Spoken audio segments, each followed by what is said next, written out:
Hypertension को लेकर medical journal Lancet की लेटेस्ट स्टडी में कुछ चौंकाने वाले खुलासे हुए हैं। रिपोर्ट में बताया गया है कि दुनिया भर में पिछले 30 सालों में हाइपरटेंशन से पीड़ित लोगों की संख्या दोगुनी हो गई है। आज नोटिस के इस वीडियो में हम आपको बताएंगे कि इस रिपोर्ट में क्या बातें कही गई है, हाइपरटेंशन क्या है, ये क्यों होता है और इससे पीड़ित लोगों की संख्या में इतनी तेजी से क्यों इजाफा हो रहा है। इन सभी सवालों के जवाब के लिए जुड़े रहिए हमारे साथ। क्या कहती है रिपोर्ट?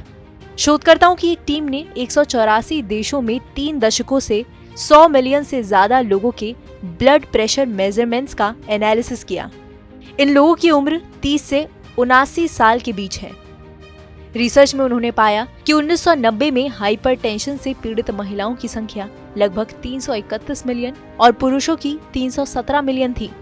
2019 में ये संख्या बढ़कर 626 मिलियन महिलाओं और 652 मिलियन पुरुषों तक पहुंच गई।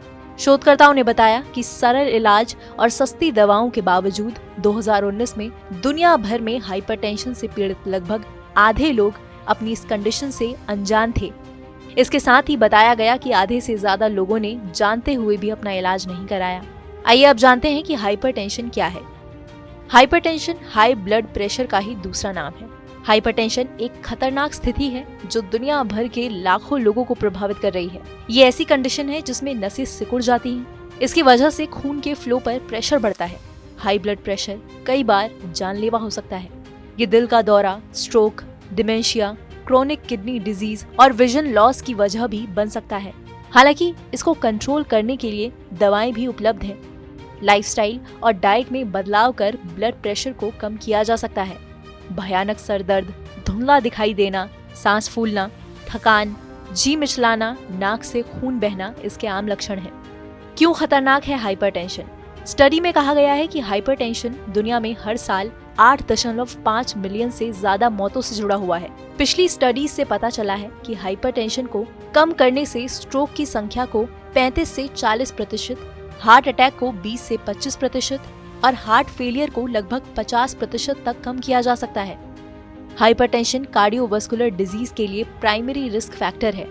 इसे इसके अज्ञात लक्षणों की वजह से साइलेंट किलर के रूप में भी जाना जाता है। किन देशों में बिगड़े हालात? बताया गया है कि ज्यादा इनकम वाले देशों में मामलों में तेजी से गिरावट आई है, लेकिन लो और मीडियम इनकम वाले देशों में इन मामलों में वृद्धि हुई है। स्टडी के मुताबिक कनाडा और पेरू में 2019 में हाइपरटेंशन से पीड़ित लोगों का रेशियो सबसे कम 4 में से 1 था।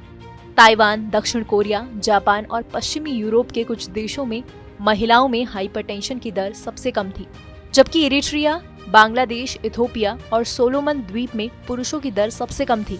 1990 के बाद से ज्यादातर देशों में उपचार और कंट्रोल को लेकर सुधार भी हुआ है।